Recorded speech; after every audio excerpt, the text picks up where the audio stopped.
I'm going to start with Michael's because that will set me up for Yuri's. So I recommended that you guys a good way to start would be to do if you didn't know quite how to approach it, to say, okay, I'm going to do a knob, or I'm going to do the little dial for the that you put the record on or whatever. And you could do those individual files and just concentrate on those pieces, bring your references in, and do it that way. But at some point, you'll start to think about, well, how can I bring the whole thing back together?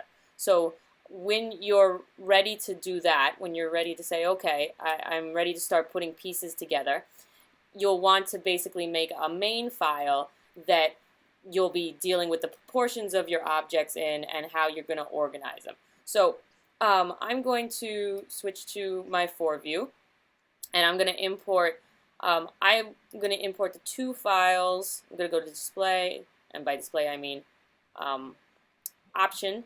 So I'm in front view, okay? And I'm going to go to configure, and I'm going to go to back, and then go to images, okay? And so if we look at the ones that are reference files, obviously there's a couple of close-ups.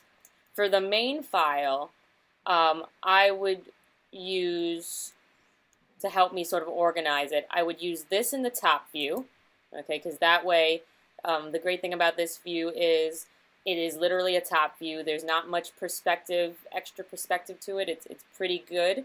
There's a little bit of maybe an angle there, but that's something you work your way out. It's got the frame, and it's got all the little pieces that we're really concentrating on. Everything else around the sides is more straightforward, but here you've got like little knobs and whatnot.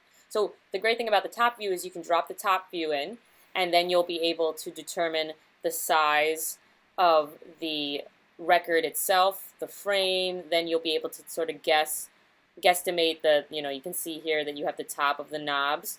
There's a little perspective to it, but if you just focus on the tops of them and ignore the side, then that's a good way to sort of base the size for these ones.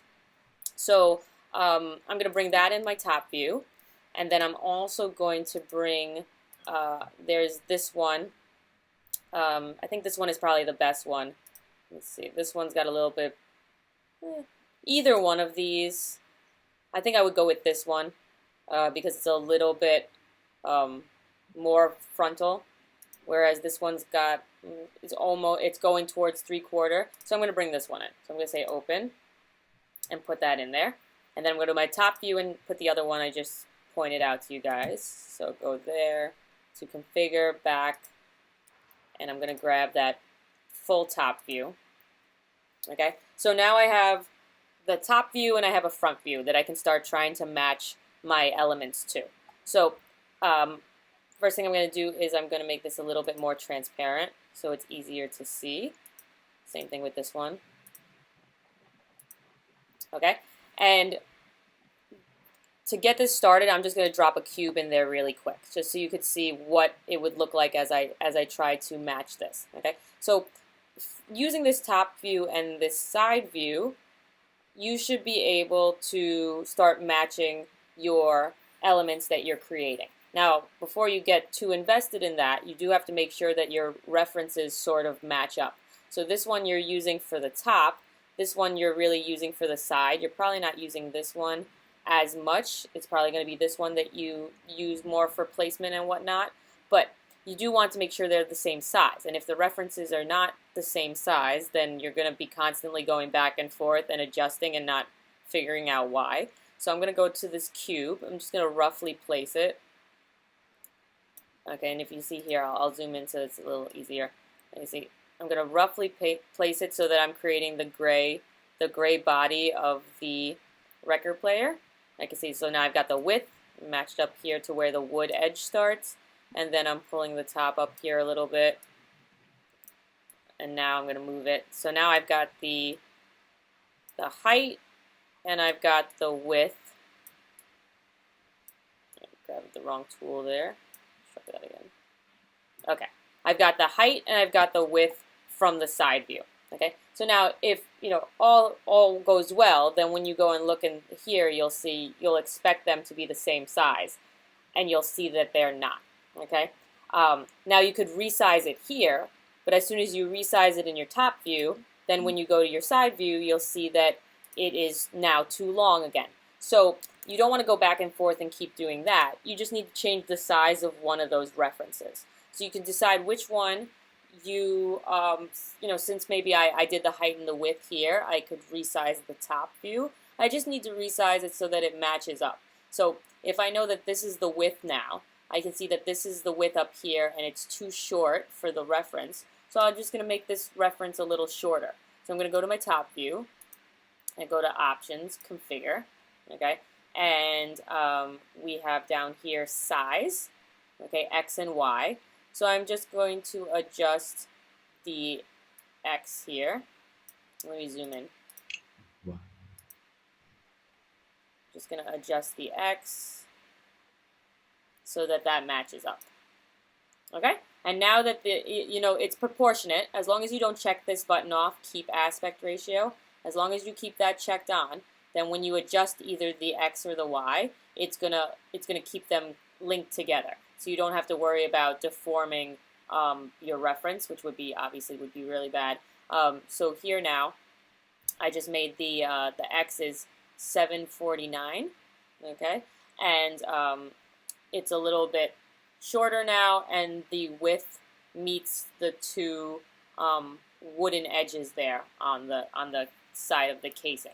Okay, so now I should be able to use these two references pretty accurately. Okay, I have the width, the height, and then from the top view, I'll have the top of the casing. Okay, and I'll be able to do the edges like this, be able to do the lid like this. So you just want to make sure that you get set up.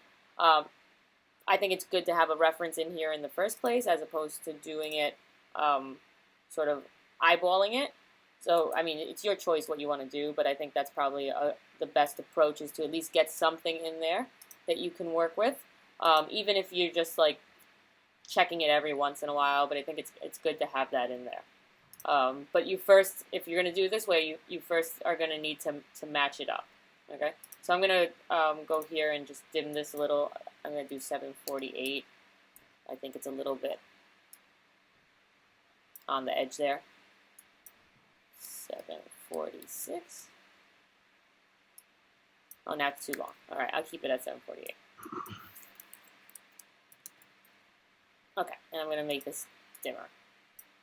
Okay, so now I can take this and I can make it bigger.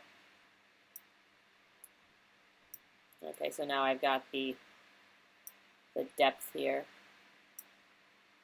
Okay, and so now if I look at it in perspective view, you'll see that there is the rough body for the case. Now you don't have to use this one. This could just be like a quick placeholder. If you started building your body and doing the sides and the cutouts and whatnot in another file, that's okay as well. This is more to get you set up so that you have references that match that you can then use to bring in your different parts of your model. Okay, so that you could then have an easier time of matching it up.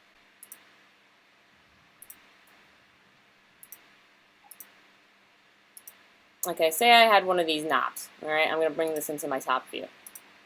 Do it really quick.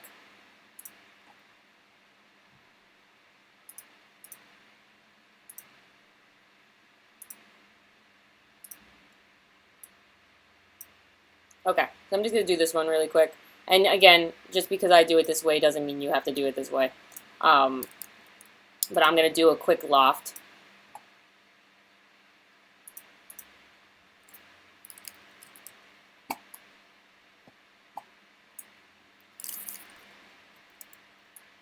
Okay, so say I had a circle for the base here.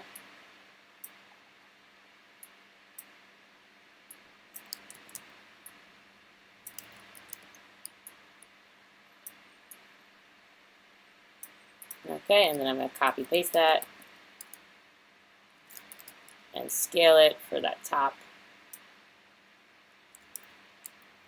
Okay, and then I'm going to take that and stick that into a loft, see how we're doing.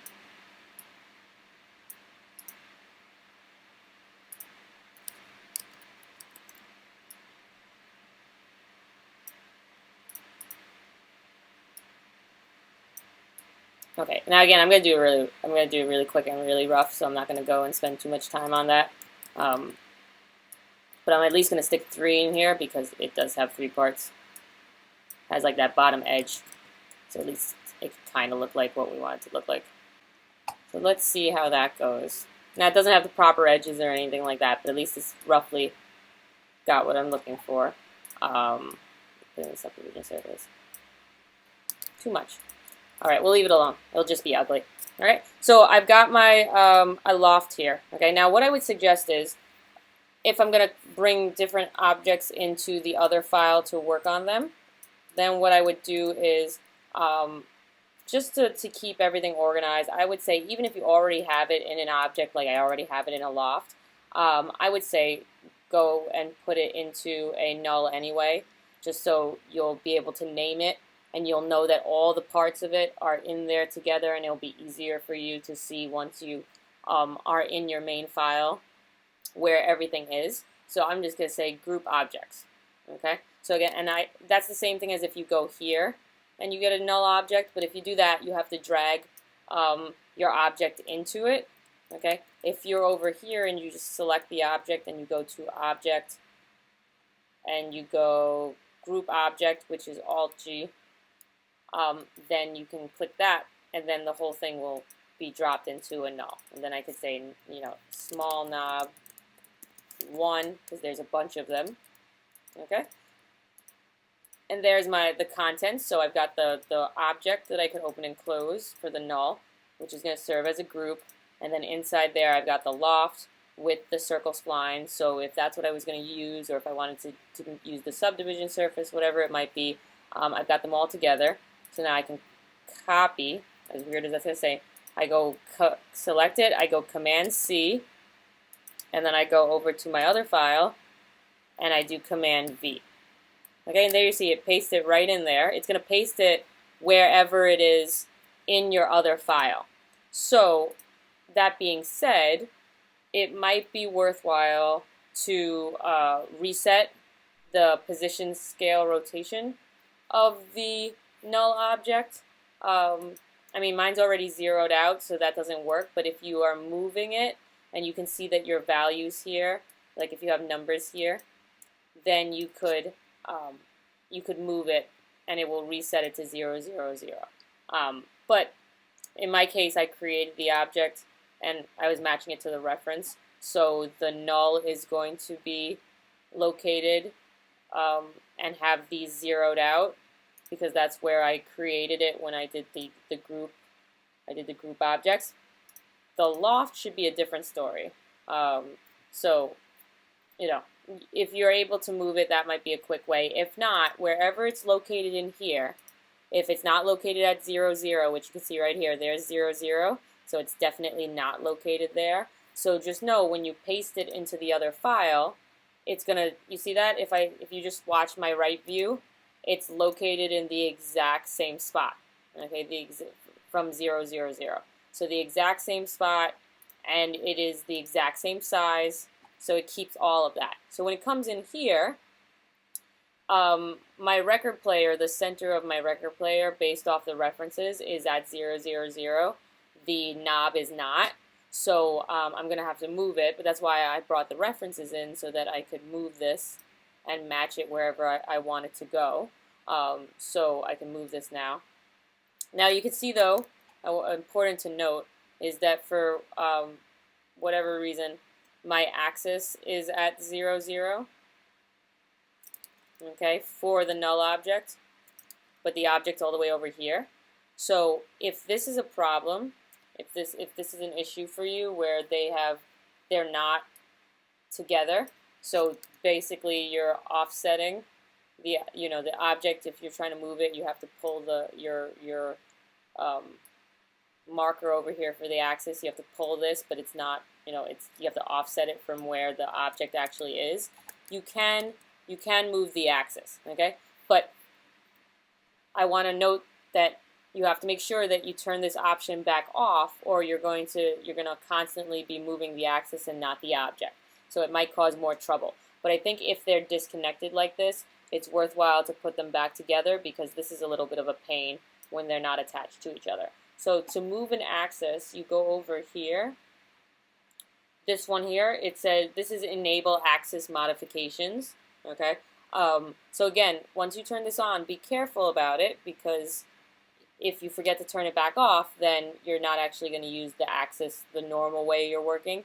This allows you to edit the axis. So if I go over here, so I'm on model mode, if I go down here to the axis, I can click on that, and now I can take it and I can see I can move it. It's not moving the object, I'm moving the axis. So I could, like, if I want to put it at the base here, okay, or if I want to center it, I can put it there, okay, and I got to move it in all my views so that it matches up.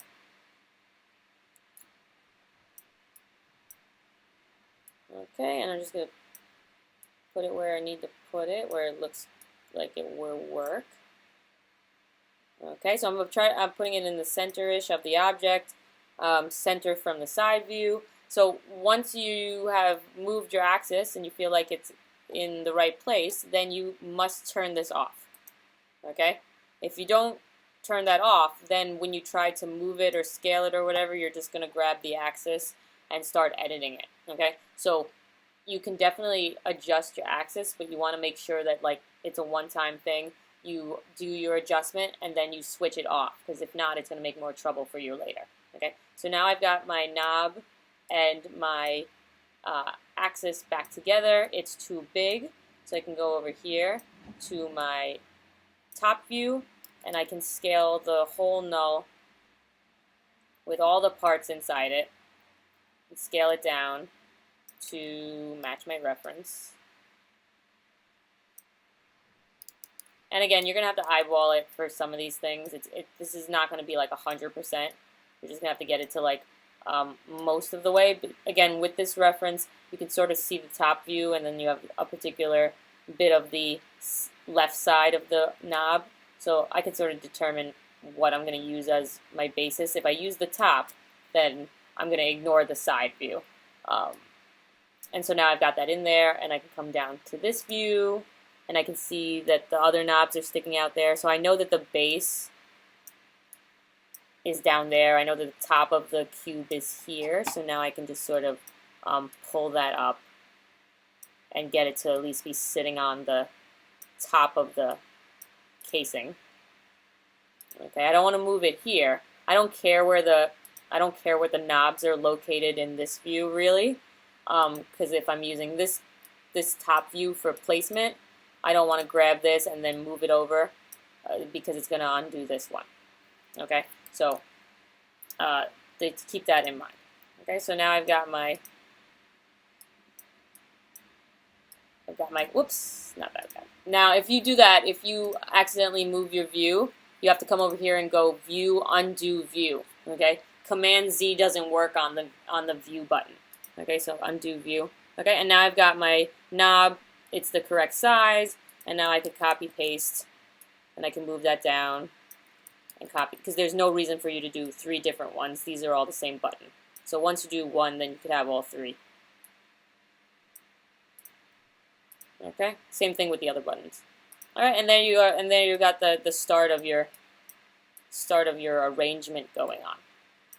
Okay, so very easy to just go to another file, and you just go Command C, then you come back to the main file, Command V, okay, and then you'll have your object pasted in here.